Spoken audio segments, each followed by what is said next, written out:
This video is brought to you by patreon.com/worsttake. Get access to exclusive live streams and Discord servers, on-screen shoutouts, and early access to some videos when you join now. Help make sure that we can continue to make content like this by supporting the Patreon. Links are in the description down below.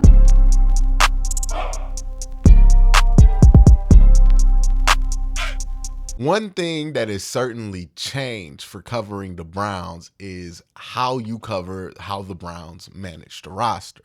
When I first started doing this in 2018, the team was in a much different place. They were signing free agents left and right. They were getting big draft picks. They were just coming off of getting the #1 overall pick. All of these things were happening in record time, record speed, and it was very exciting. And it was very obvious where everybody that they signed, drafted would play, because the Browns were drafting players to play day one. They were signing players to play day one. They were doing all of these things with really no long-term planning, because the Browns weren't at a point as an organization to long-term plan. But today is very differently. The Browns are a different team than they were in 2018.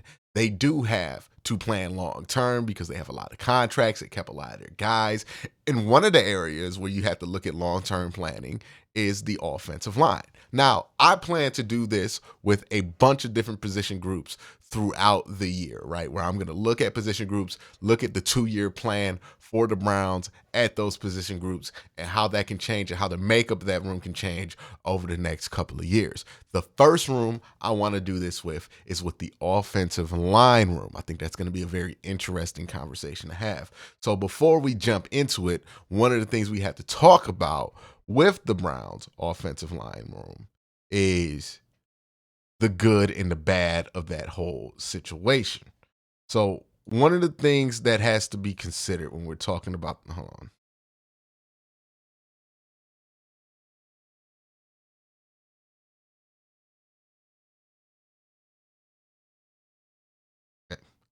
So one of the things that has to be considered when we're talking about the Cleveland Browns is the good and the bad of the entire situation here.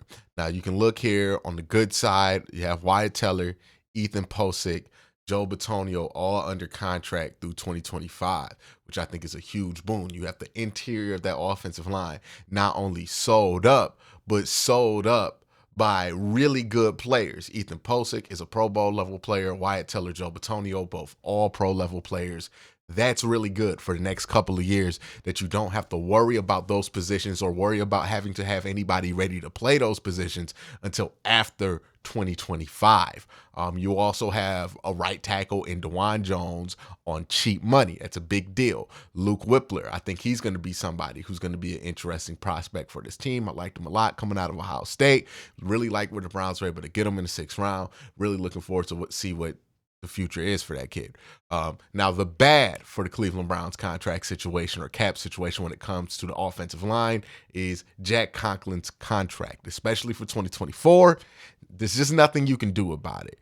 You can't trade it and get any money back off of it. Anything that you do with Jack Conklin's money will not really affect your cap space for this year unless you cut him, where you would lose cap space for this year and a player. So unless the situation is so dire that you can't have Jack Conklin on the roster, you're probably going to have Jack Conklin on the roster unless somebody offers you a good trade. Because right now he's not at the point to where you can trade him and lose money on the salary cap for this year. If you trade him, that's money that you're going to lose on the salary cap for next year. So it's not like you could trade Jack Conklin, save a bunch of money on this year's cap, sign somebody with that money. If you have Jack Conklin on the roster, you basically have Jack Conklin on the books this year. There's nothing you can really do about it. Cut, trade, nothing. Restructure, maybe, but then you're pushing that can down the road for a contract that you would rather get rid of, which would eat into cap space in future years. So don't think that's the way they want to go about it. Got to figure out what you want to do with that contract. I think they're just going to have to sit on it. Double trouble. So you have some positions where you have a good prospect, but you also have somebody who's going to start there for a while, right? Luke Whippler, I like him as a center prospect, but Ethan Posic's going to be there for a while. Jack Conklin, He's an all-pro right tackle, but Dawand Jones is all rookie. So what do you do with that, right? You have kind of double trouble there. You have two right tackles, you have two centers when you really need an extra guard and a left tackle, right? So it's kind of a little bit of a situation to untangle those webs and get things where they're supposed to be. Another thing that's not great is that they need guards in a left tackle by 2025 because Wyatt Teller's contract will be up at that point. I don't know if you're going to want to extend it. Joe Bitonio by 2025 might retire. He's getting close to that age, or he's getting close to the part of his career where you might not want to have him under contract. He's having he had back problems last year. I don't know. It's kind of scary, so we'll see. But by 2025, you want some replacements there. All right, so the Browns' offensive line, it's really not in a bad situation. Like you look at the whole overview of it, it's a pretty good spot to be in. You have some really good players in the interior of that offensive line. Jed Wills still a starting level tackle, so you're not really worried about having a hole at the tackle position. And you have two good right tackles, which is a good problem to have. So Browns have a pretty good situation to walk into here. It's about maintaining that good situation and trying to move some pieces around so a good situation turns into a best in the league situation. So what the Browns would want to do in 2024 to kind of achieve that. First things first, free agency. Probably doing nothing in free agency. You look at this offensive line room, Browns probably don't need to add anybody. Like if you assess it, I don't think they need to add anybody. You could talk about trying to get a left tackle, but then you had to get off Jed's contract. That's going to be something difficult to get off of. You already have two right tackles that you don't know how you're gonna start one or sit one. Like you're gonna have to sit a All Pro in Jack Conklin or sit Dawand Jones, who played at a Pro Bowl level in his rookie year. Who knows what it's going to do to his development? I don't know. I don't know what to do. And he's more consistently on the field than Jack Conklin. It's a tough spot to be in, but I assume that Dawand Jones is probably going to be the one who wins out that battle. So the plan there for free agency, you probably do nothing in free agency. The draft, I think, is where you do the nuts and bolts of your work. I know a lot of people are expecting the Browns to go wide receiver crazy here, but I really wouldn't be surprised if the Browns went both offensive line heavy and tight end heavy in this draft, because those are the two areas that I feel like need some help there is tight end and offensive line. And I think that they'll probably go and get a left tackle and a couple of guards. I think that's where they're leaning. They don't need more than one tackle. They don't need to draft more than one tackle unless they think he's an inside-outside prospect, like a guard, a tackle that they can turn into a guard.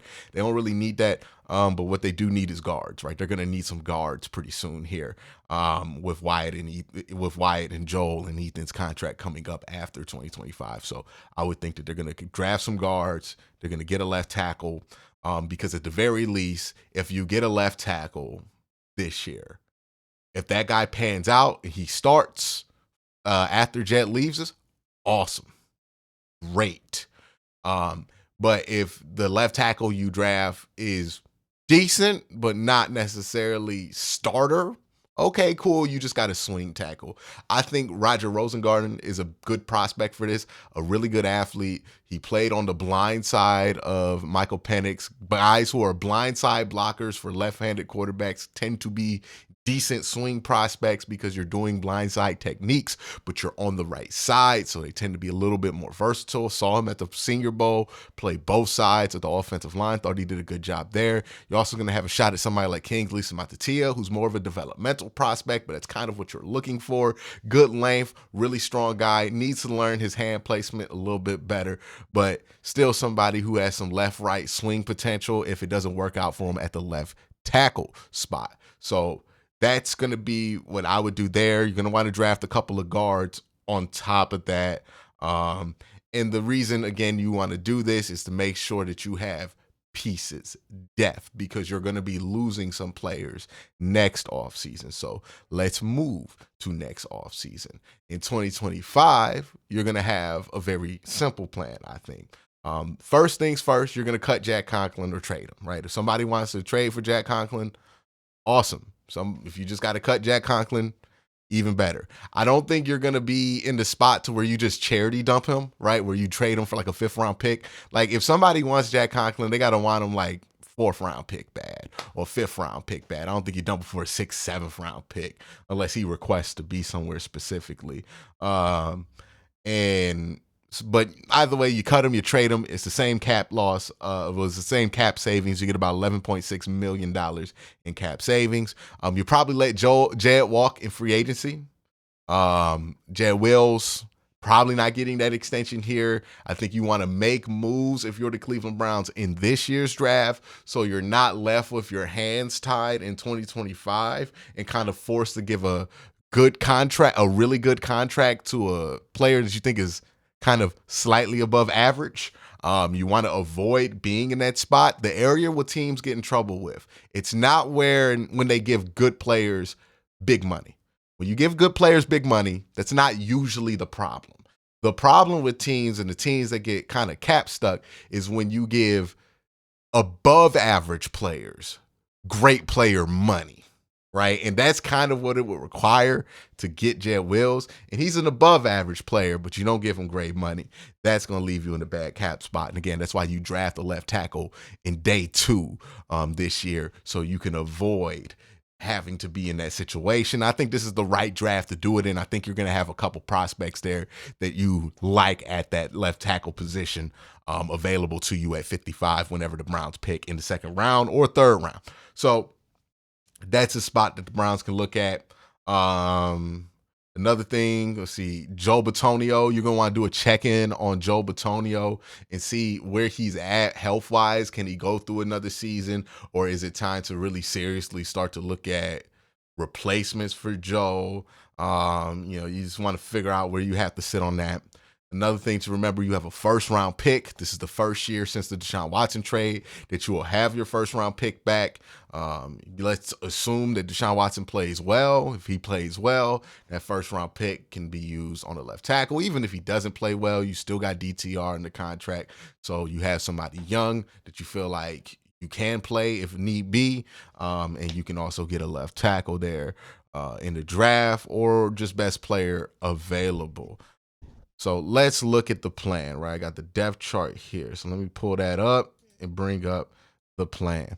All right, so the rebuilt offensive line. In 2024, I expect the depth chart to look something like this. This isn't exactly, but this is kind of like an idea, right? So 2024, still going to have Jed Wills as a starter. Hopefully you have a day 2 pick that you like, a Roger Rosengarten, a Kingsley Suamataia, somebody like that behind Jed Wills. Then you have at left guard, Joe Bitonio, Michael Dunn. You get a day 3 pick. That guy's going to be backing up both Joe Bitonio and Wyatt Teller. Then you have Wyatt Teller at right guard, Luke Whippler backing up Teller and Posick. And then you have Posick at center. And at right tackle, you have DeJuan Jones. And you have really big security in Jack Conklin. Given the season that the Browns just came off of, I don't think they're going to be too upset of having to keep Jack Conklin as extreme security. Hopefully Jack Conklin can be a team player and accept being the backup to DeJuan Jones, because it's kind of where he's at right now. Even when he was in, he's just far too injury prone to be relied upon to be the starter, to do all that work, to prepare for him as the number 1 when he's consistently missed so many games over the years. DeJuan Jones, he's going to be here for a while. He's going to be the starter after 2025. He's probably should just be the starter now, right? Let's just bite that bullet. And I think that's just what Jack's going to have to do and sit behind DeJuan Jones. It'll give you elite security at the right tackle position, some flexibility. And then you can even use Jack is tackle eligible, or maybe Jack would be willing to be a team player, flip sides if he has to.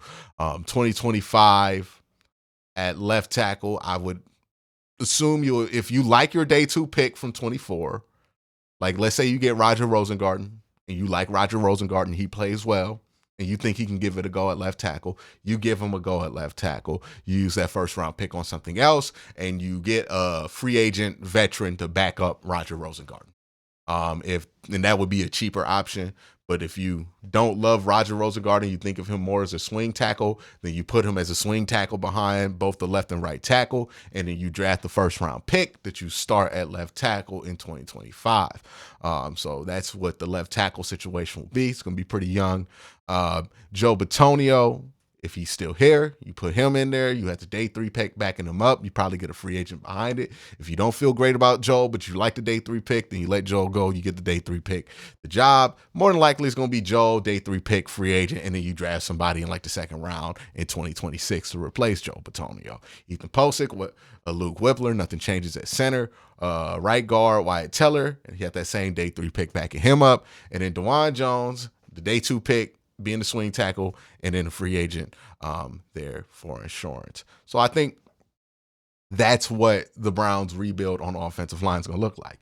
It's not crazy. We're not going to have a full-blown destruction of the entire offensive line, because the offensive line is actually quite good. You have some really good players and some really key spots. I mean, we're really talking about one position where you might want to upgrade from, right? When we're talking about right tackle, the only issue with right tackle is that you have 2 good right tackles right now. There's really no issue at the guard positions. There's no issue at the center positions. Left tackle, it's a rich man problem, right? Like, I talk to Ace, who covers the Bengals, about this all the time, and he tells me the Browns have rich people problems at the offensive line. And that's true, right? Is Jed Wills what we dreamed of him being coming out of the draft in 2020? No. But is Jed Wills a fine enough left tackle to be out there for your team and not be a disaster most of the time? Yeah, sure. Of course, he's going to have some bad games, but it's not the worst thing in the world to enter a season with Jed Wills in there, especially if you have some insurance behind him in a day 2 pick. It's not really a complicated rebuild for this offensive line. This offensive line is really good. I expect them to be really good. I don't think this is going to be an area where the Browns are going to struggle at in 2024 or in 25. So let me know what you think of my rebuild down in the comment section below. I want to thank you guys all for watching. You guys have a great day. Have an even better night. Peace.